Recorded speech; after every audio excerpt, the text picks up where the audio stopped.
Yeah, I'm going to start with introduction about what we do, and then we can do that. Cool. Okay, guys. Is everybody ready? Yeah? Awesome. Cool. So, hi, guys. Are you guys ready? Okay, good. So, I'm Chuck. I'm the CEO and co-founder of Construct Studio. So, a month ago, I proposed to Jordan and said, because originally we were planning to give a talk for 30 minutes about the challenges we face and lesson we learned from creating virtual reality and augmented reality experiences. But I proposed to him to say, what if we can listen to what audience really want to hear? So eventually we decided to have an interactive panel, which I'm going to do a small introduction of who we are and what we did before, and then we'll start with some panel questions, and then we'll open the question for you guys.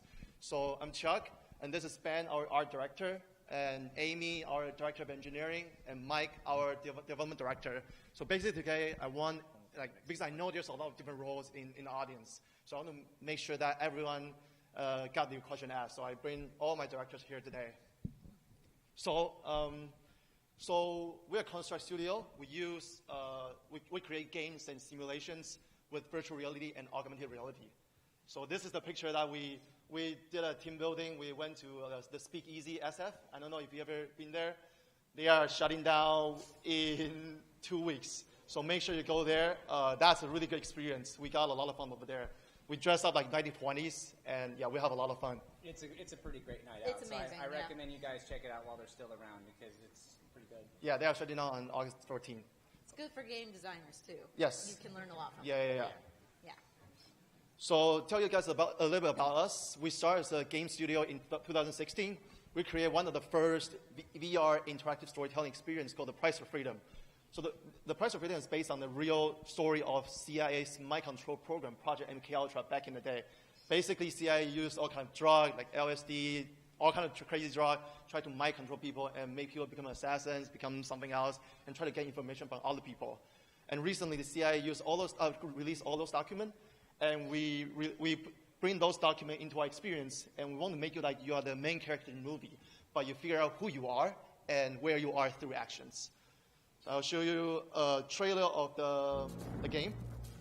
Benjamin Miller is a traitor. Find Benjamin and kill him.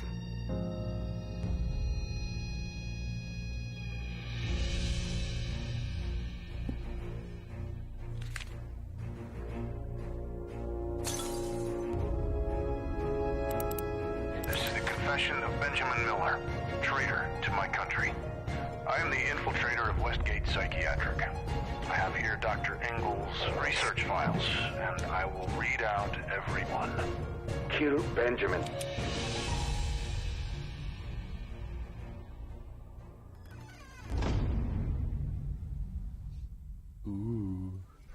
Ooh, spooky.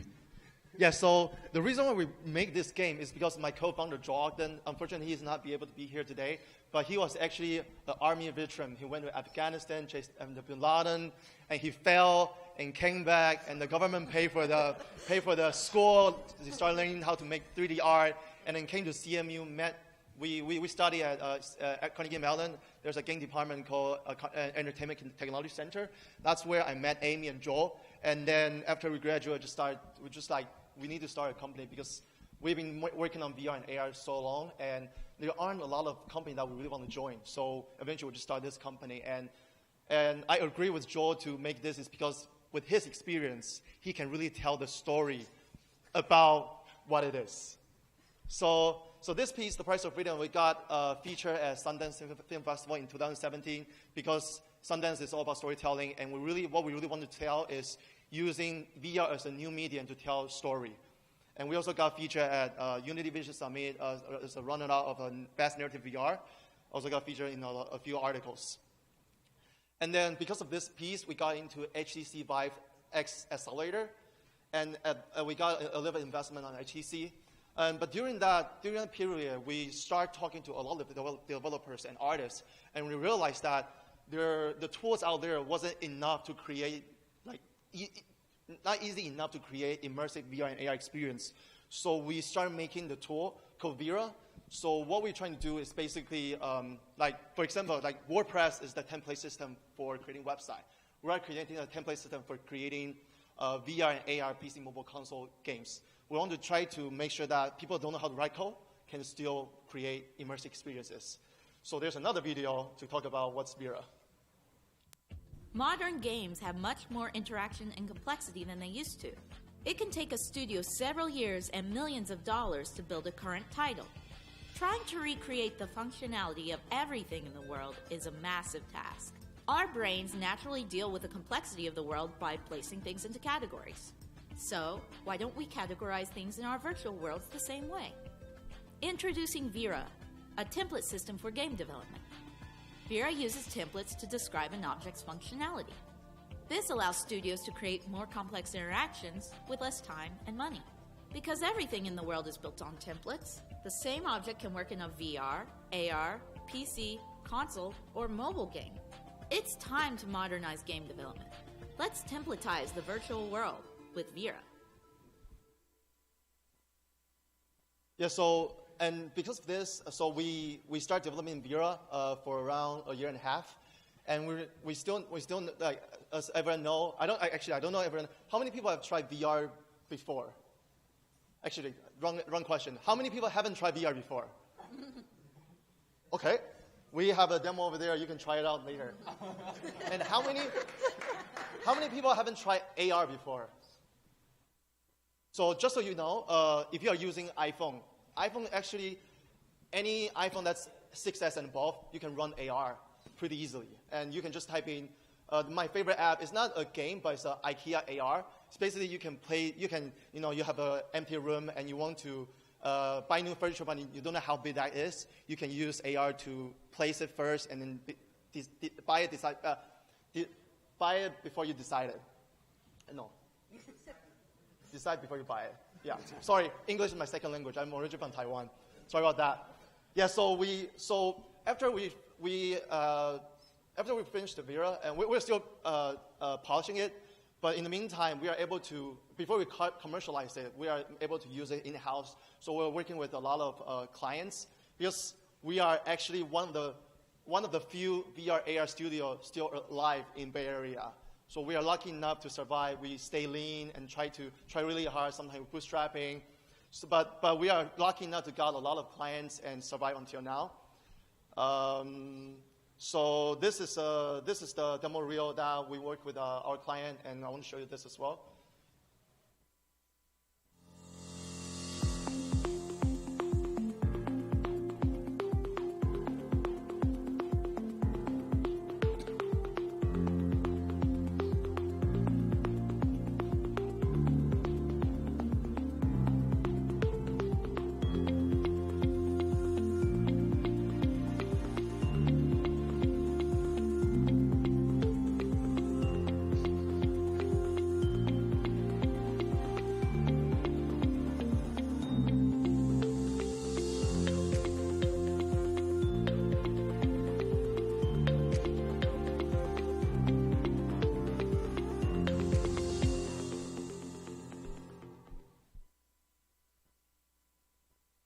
Yes.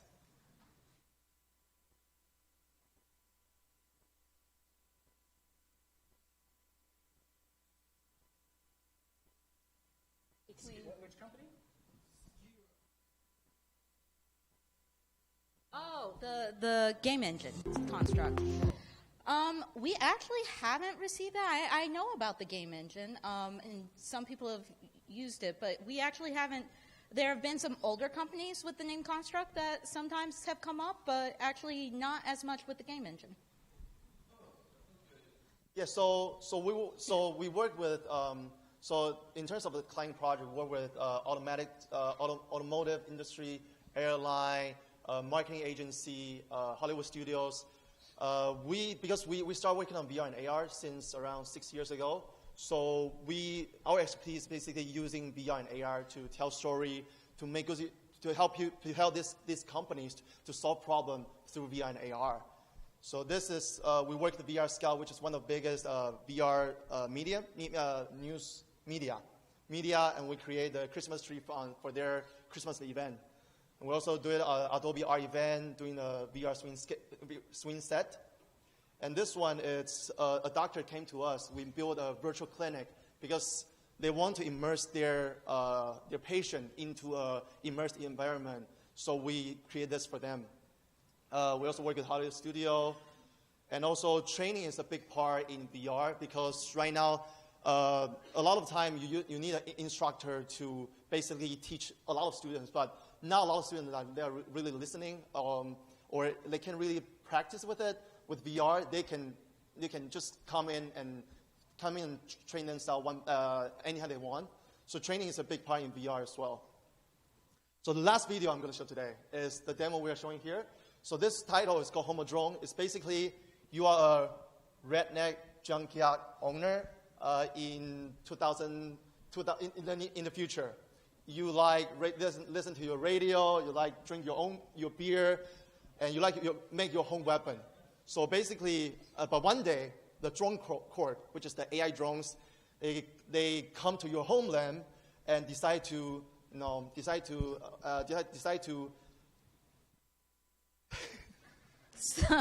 okay, let me finish. Okay. Decide to kick you out of your homeland. Then you use your homemade weapon to fight for your own freedom. So this is the game footage we just recorded around 3 hours ago because we're still building the game. But Jordan wanted us to show something to people because not everyone can try the game. So we made this video a few hours ago.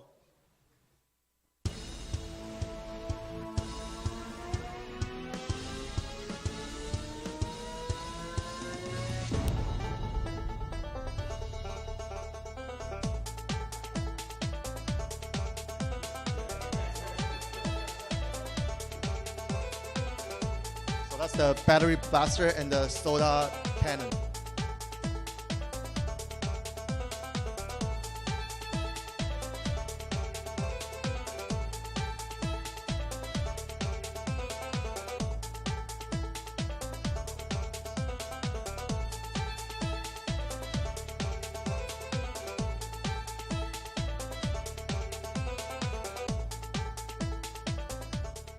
Yeah, so there's a lot of wave shooter games out there, but we want to be the wave shooter games normally they don't have strategy that you can use. So we combine wave shooter plus tower defense. So when you're playing, you can play with more strategy. So let's kickstart the panel. Yeah, let's do it. So obviously everyone's up there on the screen, but why don't we just go through and everyone just talk about what they do and what their roles are. And I'm Jordan, I'm the moderator, so I don't work for Construct Studio, by the way. Mike, you want to start? Yeah. Hi, everyone. I am the other engineer at Construct Studio. We are a fairly lean team of only 5 people. So, Amy's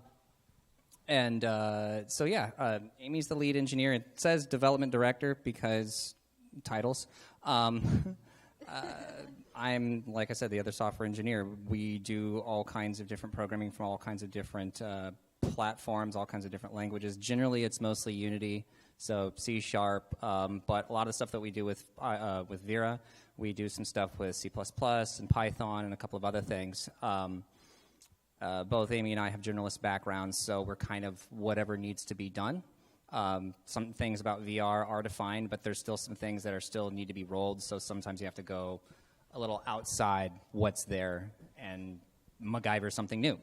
So that's kind of where I come in. I usually come in and they say, here's an impossible thing. You go figure that out, and that's what I do. And then I hand it to them, and then they make a game out of it. So yeah, I'm Amy. I'm the director of engineering because, again, titles. I went to Carnegie Mellon's Entertainment Technology Center. Before that, I'd actually worked for 7 years in development. Started out actually in Flash design development, and eventually was pulled in more to do basically full stack development for an education company. Went to game development school where I didn't do programming. I was brought in by these guys. I worked with Chuck and our other co-founder Joel on VR film research project went really well, so they asked me to come and join the company. I was actually the lead narrative designer for them, and then over time I became a programmer, and then the programmer, and then the lead programmer. So, so I can also, so I can kind of talk a bit about jumping roles and then having multiple roles and multiple hats. But yeah. Would it be fair to say that you're, instead of the head of story, you're the arbiter of story? You're kind of protecting it and making it sure it comes out the right way. And yeah. Joel comes up with these grand ideas, and then you're like, that won't work. We need to do it this way. Yeah. That is a bit of our writing dynamic. I wish he was here tonight, but yeah, he comes up with like crazy visions, and then it's like, how do we take that vision and turn it into something with an actual like dramatic arc and actual that people can follow through. Yeah. Joel has a fever dream, and then we have the next week of work. And I'm Ben. I've been doing pretty much the environment art on this particular project. Joel is our other artist, so I guess I'll be covering the art corner tonight. I've pretty much been working pretty closely with these two to try to get stuff into the game that doesn't break everything else that we've done already. Me and Joel try our best at that, but that seems to be where a lot of our time goes. As far as just, what we generally work on, I know me and Joel sort of go back and forth on what roles exactly we're doing for each individual project. Yep, all right. So I know on our previous project, Joel had been doing more of the environment work, and I'd been doing assets, so this one we sort of swapped. And it's been a bit of a journey trying to figure out how to do just environment on sort of a generally large scale in a short time frame. I had forgotten about that, actually. Yeah, so I'm Chuck. I'm originally from Taiwan, came to U.S. 5 years ago. I found this amazing teammates. So what I do, my title is CEO, but my actual title is actually CJO, which is Chief Janitor Officer. So when they are working, I help them to clean up. I just want to make sure they focus on what they do their best. So I just clean up all the things. And now Ben also helped me as well. So thank you, Ben. But I'm also doing most of the business development because I'm the only one like to talk to people. That's not true. So why are we even here? Yeah. But this time I just want to make sure that we cover everything for the audience here. So that's why I brought everyone here. Yeah. So I just kind of want to ask you, Chuck. Basically, how did you meet Joel, and like how did that happen, and why did you guys decide to start a VR AR company? Yeah. So me and Joel and Amy, the second semester of CMU, we work on one of the first narrative VR film called Imago. It's basically telling you a story from the disabled person point of view. You cannot move, but you can only see, and you basically see everyone's in front of you talking about you, but you cannot move at all. And we want to put locked-in syndrome. Lock-in syndrome, exactly. I want to put the audience into the disabled person's shoe and trying to tell the story around that. So I met Joel there, and then because CMU is in Pittsburgh, we need to move here. We have a campus over here embedded in electronic arts. So, but I don't want to ship my car here, so we did a road trip. I did a road trip with Joel from Pittsburgh to here. We did 11 days. Other than just a lot of bullshit, we talk about, we have so much love about VR and AR, and there aren't really a lot of good VR AR company out there back in the day. So we eventually decided to start this journey. But before we started this journey, he went to India, and then called me and said, "Hey Chuck, if I ever come back, let's start a company. If I never come back, let's forget about it." And then he eventually come back. So that's why we are here today. That's awesome. Yeah. So, I mean, honestly, it's super inspiring to see people, like, even in today's really competitive, crowded market, right, that there are still people that are involved in, like, creating video game companies. So that's, like, just super inspirational to see. Just like, in the audience, how many people here are artists, out of curiosity, or do some sort of 3D art? Okay, so we got a few people. So this is basically directed to you, Ben. What are some common problems that you deal with when you're basically working on a VR and AR game? Like, and how do you deal with them? Like how do you make art for these games? Like, what like, what do you use? Like, what's the process like of making art assets? 'Cause How do you that's a art? challenge.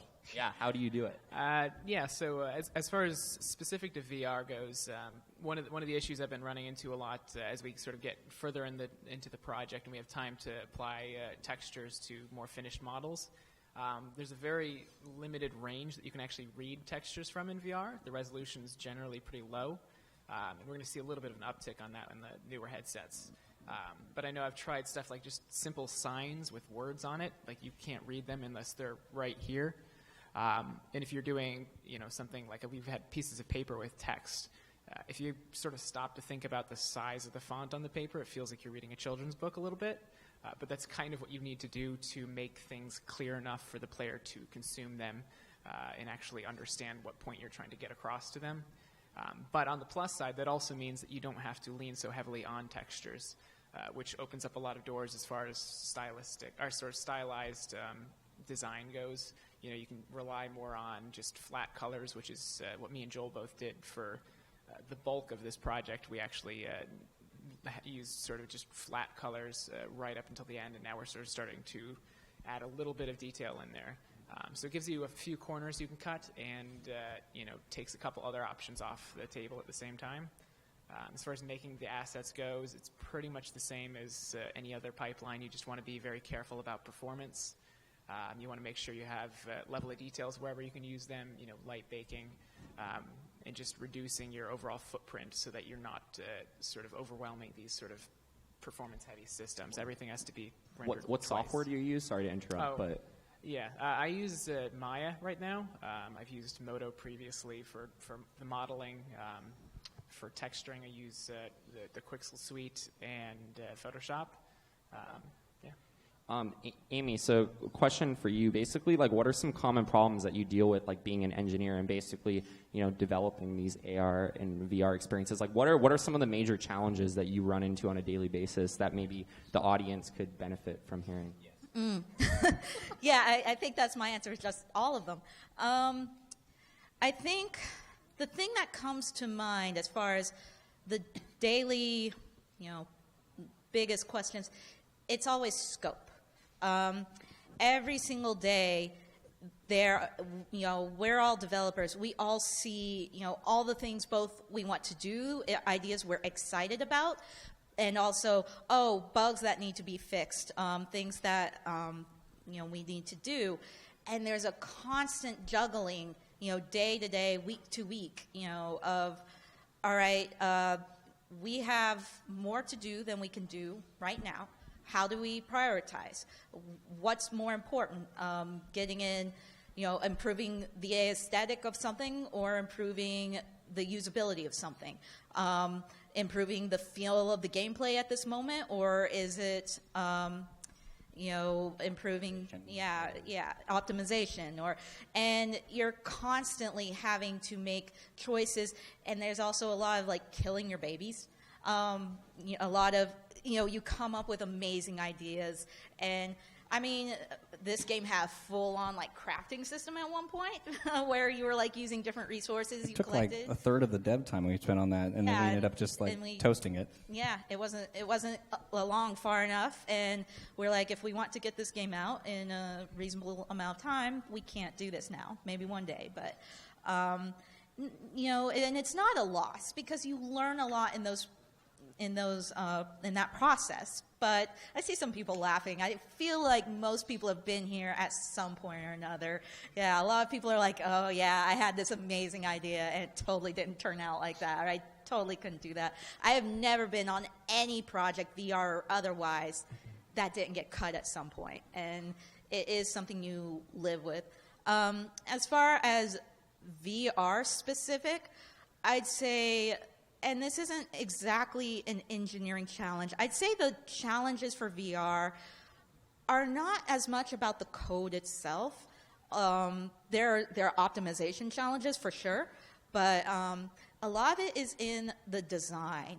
A lot of it is in communicating ideas and communicating simple things of how do I pick up this object in the scene to a person that's never held a Vive controller before, for example. And so you're balancing the how do I communicate things along with how do I keep scope at a manageable level. So. Cool. Well, yeah, so I kind of wanted to direct my next question towards Mike. So I've heard that you worked for some pretty big companies in the past, and so you basically left that to come to Construct, which is like a tiny, game studio in Burlingame. So I guess my question is, like, how did you bring all this experience from like a big corporate software company, and how do you apply that to what you're doing now while you're working in gaming full time? Basically, like, since you came from a smaller company, like, how did you bring all this experience, and how do you translate that over into working at, like, a startup, basically, or like an indie studio?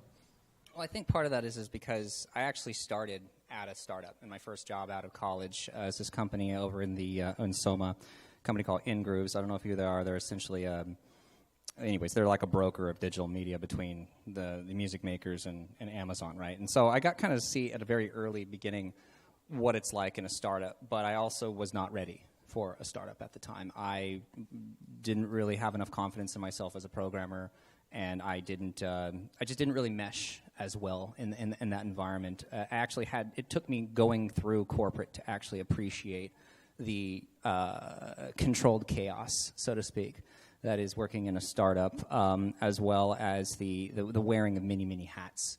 So, starting from InGrooves, and then I did IT in the Bay for a little bit, and then I went to doing like real corporate, which was I was doing business intelligence and analytics and things like that, real dorky stuff, but mostly database work, and as I say, making pretty pictures for C-levels, essentially making graphs and pie charts and all these things out of data that is crunched in the background and all that stuff. And I actually found that to be fascinating in its own right, but I didn't find it to be creatively fulfilling. I thought going through college that that's who I was going to be, the very straight-laced, high-level, senior-level programmer, and blah, blah, blah, blah, whatever. But it came in not being able to really pursue anything that I wanted to do, or really anything that came up as interesting I found in corporate were always the things that's like, yeah, we don't have the time or the money for that. Yeah.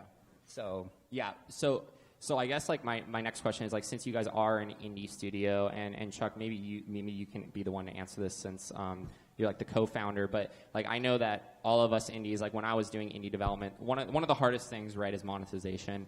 At the end of the day, like, it's awesome to make video games, but if you're not getting that direct deposit in your bank account every month, it makes it a lot harder to like do what we love, and I think for a lot of us indies, it is hard to monetize, and it is hard to make money, and finding out a business model that works, that brings in a constant stream of revenue is very difficult. So in my personal experience, I would find that I would develop a game, I would make a ton of money like the first few months, and then about 6 months later, I would see like a massive drop off. And so in order to kind of beat this cycle, it was a constant up and down, making new game after new game. It's a very hits industry, right? And so I think a lot of indies can be intimidated by that, because they'll make a game, they'll spend all this time, and then they'll make a little bit of money, or they'll make no money, and then they won't try again. So it seems like you guys have had a lot of success. I mean, obviously you guys have a team, a large team for being a game company, right, in my opinion.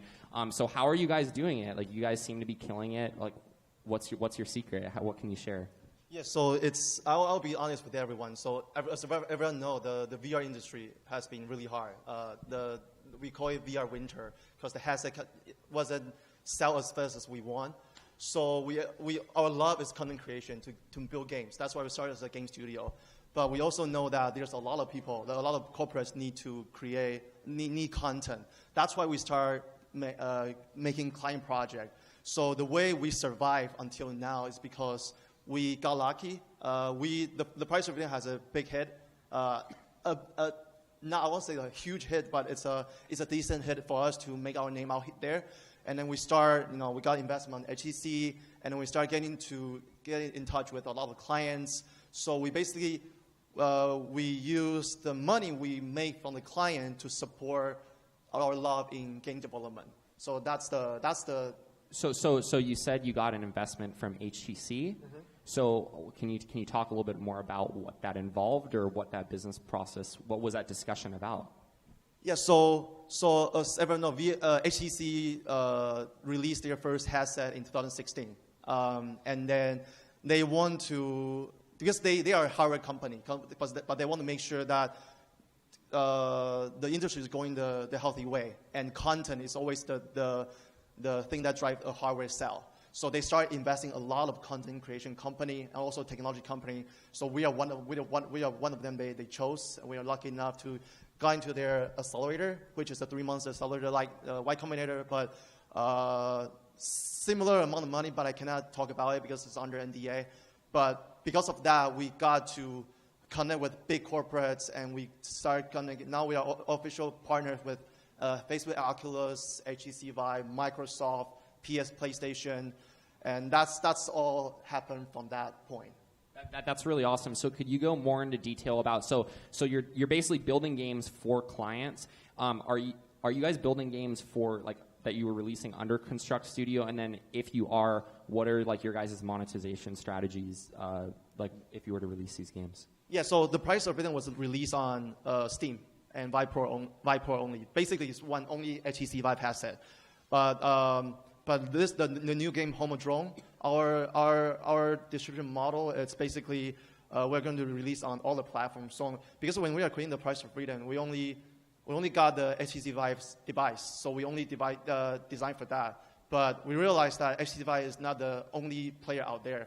PlayStation has the highest sell. So eventually, our strategy is basically release on all the platform and then get the most audience. No, that's a really good strategy. Could you guys maybe, and anyone here from the panel can basically talk, but like what was like one of the most challenging games that you guys worked on, and maybe more specifically, what was the specific challenge that you guys were able to overcome? That's twofold. We could either do the technical aspects of the dog or the organizational aspects. You can pick one. Pick one. What do you think is more interesting? I think the dog. I think the doggo is pretty cute. Okay, Let's talk about that. I'll start that off actually. So that's actually was a tie-in piece with a piece of media. I won't say the studio's name because NDA, but that was supposed to be in a potential for a movie tie-in that's supposed to be coming out later this year. They kind of didn't return our call after we made the thing, but there's some NDAs. There were some business reasons why they didn't return our call, but yeah. Oh, I wasn't. But like, and from like an engineering perspective, right. Well, in that one in particular, what it was is the sort of directive that they gave us was to create a dog playing simulator. In particular, they wanted you to do tug of war. And so how do you do tug of war in physical and VR? But the first part was just building the dog brain. And AI was actually something that we as a studio hadn't done before. And I was super excited about this project because I wanted to have a chance to work on AI in particular, but I was also super into this idea because I'm a huge, huge dog person. And a funny thing, when Ben went to actually texture the dog, I'm pretty sure you modeled that after Murphy because it looks almost exactly like his coloring. But I mean, I think I just put on whatever I was thinking of, so it's possible. But Subconscious. yeah. So we went. We researched a lot of different AI things, a lot of different assets that are out there, a lot of different techniques. Got really far out there, and then we ended up finding this really good asset that really has a good visualization to it. But even once we had that, the aspect of just building that structure the right way with all the different little things that you need to, and actually make it feel like this is an organic thing that you're playing with, and actually give that kind of joy, that was a really particularly strong challenge that I found, but it was a very welcome challenge because anybody who plays it, this is like they get a joyous look, but it took a lot of time to get there. To make it look realistic and make it look like a dog and interact like a dog and stuff. That took a lot of time. One particular is making the non-linear actions, making it seem that a series of actions, you don't see that same series of actions over and over and over again. You make sure that there's enough variation to how the dog is responding and what you're doing so that you don't end up getting into a cycle where you're doing the same 3 actions over and over again. Could you maybe talk from an art perspective of what's been challenging for you? I know specifically on that project, it was difficult to sort of work with art assets that had already been sort of committed to our sort of tech stack. So like the dog mesh was integrated into it. We couldn't really take that out and reproportion it. So I originally had just a slightly taller dog, and then after staring at that for multiple days, hours on end, to sort of squeeze that into a shorter model, even like something simple like that, even though it still looks good, it's just like it just transforms it into something you're not expecting. And having to work around that, knowing that you can't quite, if there's an animation that looks a little funky, not being able to go back and clean that up within scope without having, messing up all these other things that have been built on top of it. Yeah, that makes sense. Yeah, that's hard. Yeah. There was one actual challenge that was a little bit more difficult. I can talk to this really quickly. Is actually this game, Home and Drone. It's easy enough to make things move around with AI in a 2D plane. Trying to make things fly with AI is unbelievably difficult in terms of making that, and so they're not just like on a linear path, and actually having them do proper, A-star pathfinding. Oh, you're doing A-star? Okay. Yeah, that's what I was wondering what it was. Okay. No, because A-star is very... who's used A-star in here? Okay, there we go. So can you maybe go a little bit, in depth on, or can you explain how you kind of solved that problem, or maybe there was documentation out there that you found that helped you solve this issue? Well, the first part of it was just finding everything that was out there and really trying to understand what A-star actually is in comparison to all these different other things that are out there. A-star is pretty much the traditional one that everyone uses because it's actually a pretty simple algorithm, actually. But it was then finding the assets that are out there. There was one in particular that I found that was like A-star 3D, so it seemed like it did everything that I needed it to do. But then you open up its example scenes, and it's like moving at 3 frames per second. It's very experimental. It doesn't work. So it's like, okay, well, how can I shore up the performance on this and make it work? And the problem was I was trying to fit a square peg into a round hole. And after about a week and a half trying to make that work, I'm like, all right, I'm getting way too deep down the rabbit hole. Let's look for other assets. And I ended up finding this one asset in particular called Behavior Designer. Now, it uses A-star. Actually, you can plug in various other types of AI algorithms into it.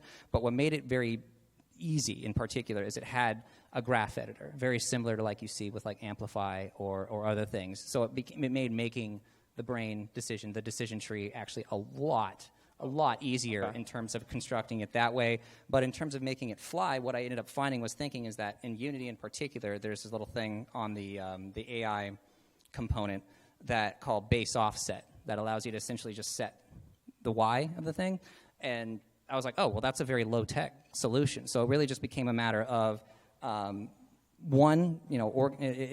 works out what it needs to on the 2D plane, but then it was just sort of getting it to adjust that thing up to the actual target so that it's at the right level, and we found all kinds of little problems with that. And what ended up actually solving it, or really a way to get my head around it, was to actually think about how the drone orients itself to a target, very similar to the box model that you see in web. So it's like, okay, here's where the actual usable part, here's padding that I need to do in order to actually give the offset properly. So, got it. Yeah. So I think we're kind of heading to the end of the panel, but I do want to open up the floor. Maybe we can have the audience ask about 2 to 3 questions. So if anyone has a question, they can raise their hand, and I'll come over and I'll pass the mic. I saw this guy's hand up first. So just introduce yourself. What's your name and what's your question? Hey guys, I'm Dan. Hi, Dan. So I'm just wondering how much do you guys leverage either the Unreal Marketplace or the Unity Asset Store for your projects? Lots. Quite a bit. Yeah, I would say there are certain assets that will use a whole lot. Behavior Designer is one of them for a couple of these recent projects. I would say it's not very often that we just pull something straight off the shelf and we're done. Every once in a while you get lucky.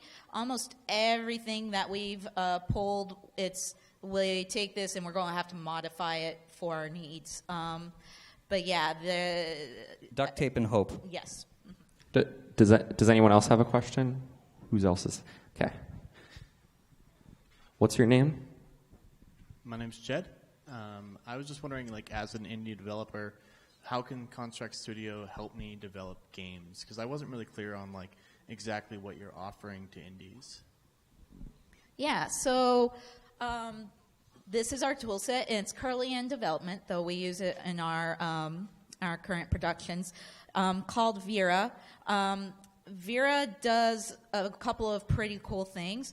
One thing it does is it allows essentially someone that's working outside of Unity, whether it's in something like Maya or another standalone plugin, to take a 3D model and essentially give it context. So example, if you have a 3D model of a door, you can say, all right, this is a door. That means this part is going to rotate. This part is a handle. When I grab the handle, it's going to pull the part that rotates.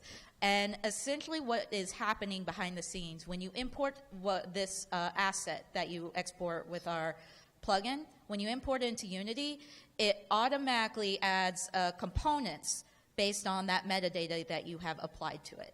So essentially you can take that door, run it through our Vera template, and then when you import that Vera asset into Unity, it's doing that automatic setup. We also have an in-Unity SDK that uses what we call our signal receiver system. And that's essentially, when you're doing Unity development, you do a whole lot of, when I grab this thing, send out a signal, when I touch this light switch, turn on a light. And events.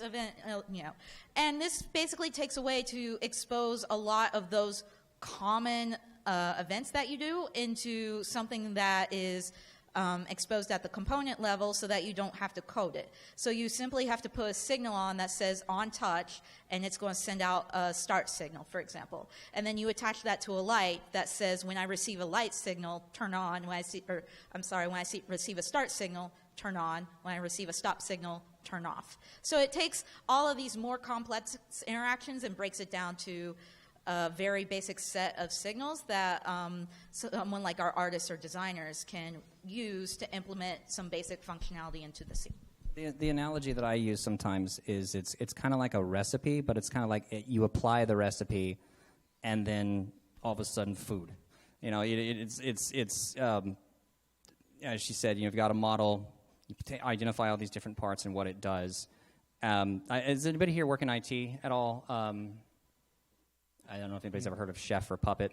It's a similar idea where you simply just define in very simplistic terms, this is this, this is this, this is this, and then you throw it into Unity, and then you have a mostly, if not completely usable asset that you're ready to use, as opposed to spending hours upon hours putting on each individual component, configuring it for the context. I need to add the rigid body, I need to add the joints, I need to add the interactable onto the handle, I need to add the joint to the handle to hook it to the door. The kind of like boilerplate. You're essentially removing some of the boilerplate. Yeah, I saw a question yes. there. So, to kind of use an analogy to movies, so like when you go from silent movies to films with sound, it obviously allows you to tell many more kinds of stories. So I'm curious with like VR in your games, does introducing that element allow you to tell different kinds of stories, and how does it change the narratives versus if you were making like more traditional games? I think absolutely. I don't know that's necessarily we've just added I think the comparison is actually better, say, going from comic books to movies, where the types of stories and the storytelling methods you use are different. When you're in VR, you're from a first-person perspective, and that is a thing you cannot ignore. And I've given a couple talks about narrative design for VR, but you have to give the user an identity in the space. They have to understand who they are, why they're there, and then but you also have to leave room for the user, and this is true in interactive narrative in general. You have to leave room for the user's choices and for the user to play a part in the narrative. We have a very climactic scene in the Price of Freedom example where you're an assassin sent to assassinate someone that's been acting against the government. And when you come upon him, it's the moment where you're kind of behind him and he doesn't see you, and it's time to do it. And everyone reacts very differently to that moment. Some people are like, oh, yeah, it's my time, bang, bang, bang, I'm in Call of Duty or whatever. Some people are like, I don't want to shoot him. Should I? Oh, okay. And then as you go on through the story, you find out more about that moment. Why were you sent to kill this man? True to form about a story about government things, it's not the nicest reason. And your reactions play into essentially the character arc of, what it meant for that moment to happen. and yeah, I've seen people have some really cool reactions to those two moments together. I could actually expound on that a little bit because I thought you were going to mention that getting people to actually pull the trigger, what you guys did at the time, because I came in right after they released Price of Freedom, how you shrank the world. Yeah, we shrank the room. We made it feel like a weird dreamlike environment. And a lot of times people would try to walk forward and touch him and talk to him, but we would push him away. You couldn't really see it because we dimmed the room, but we push him away and just made it this very dreamlike, focused environment. And then we put the gun in your hand, so when you walked in, it was just like, you're not looking, and then you hear a click and you realize the gun's in my hand. It's kind of a moment of... I think we had another question here. Or, yeah. So I was wondering, so is Vera an asset, something that we download? Is it something that we have to pay for? How does it work for us? And then what do you guys get out of it? Is it free? How does that? Right. And to be clear, Vera is still under development, so it's not publicly available yet. But the way it would work is you would create your Vera asset, and then it would depend on what you're doing. So our first focus is, within a studio. So say artists would create the Vera asset, maybe pass it along to the game programmer. It's essentially a file format. It's a container. So you could, pass it along, and they could download, import it into their game as long as you have our plugin, and it will work. We have plans beyond that to actually expand into a marketplace. So you could build templates and then build assets and sell them on a marketplace that other people could buy and use in their own games. Awesome. Well, this was honestly such an amazing panel. I just want to give a round of applause to everyone here. Thank you. Thank you so much. I think this mic is working. Hello. There we go. I really, really appreciate it. I mean, they took all this time to come out and give words of wisdom to all you guys, so just thank you so much. But we're not going to end right now. They still have, I think, some demos. If you want to come and try out their games or talk to them in person, we're going to stick around for another few minutes. So, but that's the end of the meetup. Thank you guys all so much for coming, and I really hope to see you out at a future event. So thank you, everyone. Thank you, guys. Thank you. Thank you. If anybody has any questions, please feel free to come and ask us. We actually like talking about it. So, yeah, of course.